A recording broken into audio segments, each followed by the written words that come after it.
Si Jomar ay isang tipikal na binata. Mahilig sa cellphone, lalo na sa TikTok at Mobile Legends.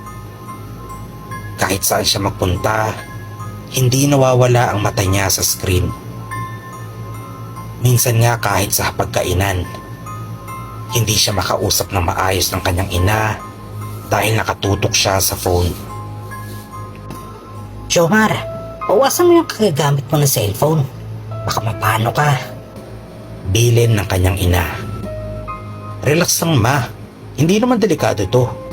Sagot niya habang naglalaro pa rin. Minsan kahit madaling araw na, nagbababad siya sa cellphone. Nanonood ng kung ano-anong videos. Isang gabi, may lumabas na kakaibang live stream sa feed niya. Isang madilim na silid. Walang tao, pero may maririnig na mahihinang bulong. Na-curious siya at pinanood ito. Sa una, akala niya prank lang o art lang ng content creator. Pero habang tumatagal, parang may gumagalaw sa likod ng screen. Dahan-dahang may lumilitaw na anino. Parang nakatingin sa kanya. Napansin niyang tila pamilyar ang ayos ng kwarto sa live stream. Biglang lumamig ang paligid. Napansin niyang ang bawat detalye ng silid sa screen ay kahawig ng sarili niyang kwarto.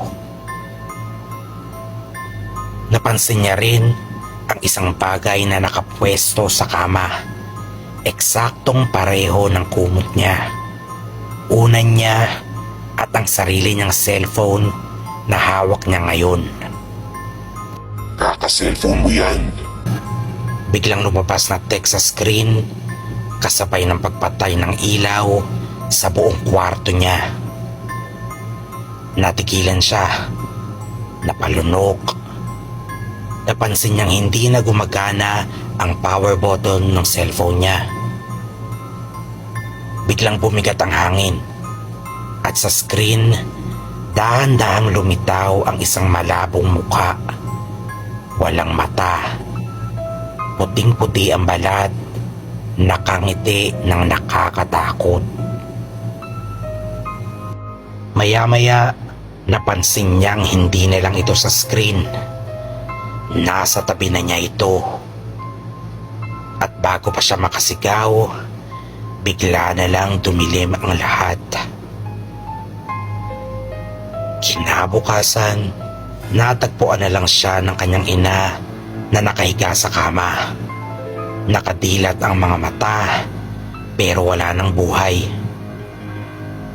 Maikpit niyang hawak ang cellphone at sa screen nito, patuloy pa ring tumatakbo ang parehong live stream.